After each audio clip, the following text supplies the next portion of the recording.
दरम्यान ईद ए मिलादच्या दिवशी सुट्टी द्या, काँग्रेस नेत्यांना आता राज्य सरकारकडे मागणी केली आहे। काँग्रेसचे नेते असलम शेख यांनी आता सरकारकडे मागणी केलेली आहे। असलम शेख यांच्या म्हणण्यानुसार आता सध्या सगळ्या पार्श्वभूमीवरती आता नेमका काय निर्णय होतो, सरकार काय निर्णय घेतं या संदर्भामध्ये सुद्धा पाहणं महत्त्वाचं आहे।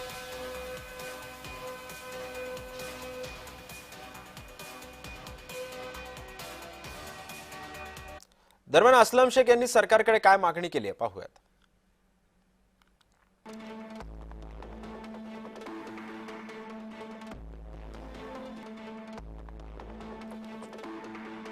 यावर्षी ईद ए मिलाद निमित्त आणि शहरातील इतर मोठे सण एकाच काळात येत आहेत। अनंत चतुर्दशीच्या गणेश विसर्जन मिरवणुका असल्यानं सौहार्द, शांतता आणि सर्व धर्मातील नागरिकांच्या भावना विचारात घेऊन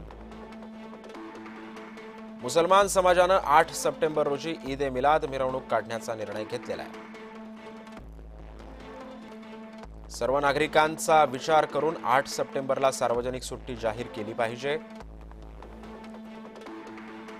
जेणेकरून शहरामध्ये आणि राज्यामध्ये शांतता, सहिष्णुता आणि सामाजिक ऐक्याचं वातावरण तयार होऊ शकेल।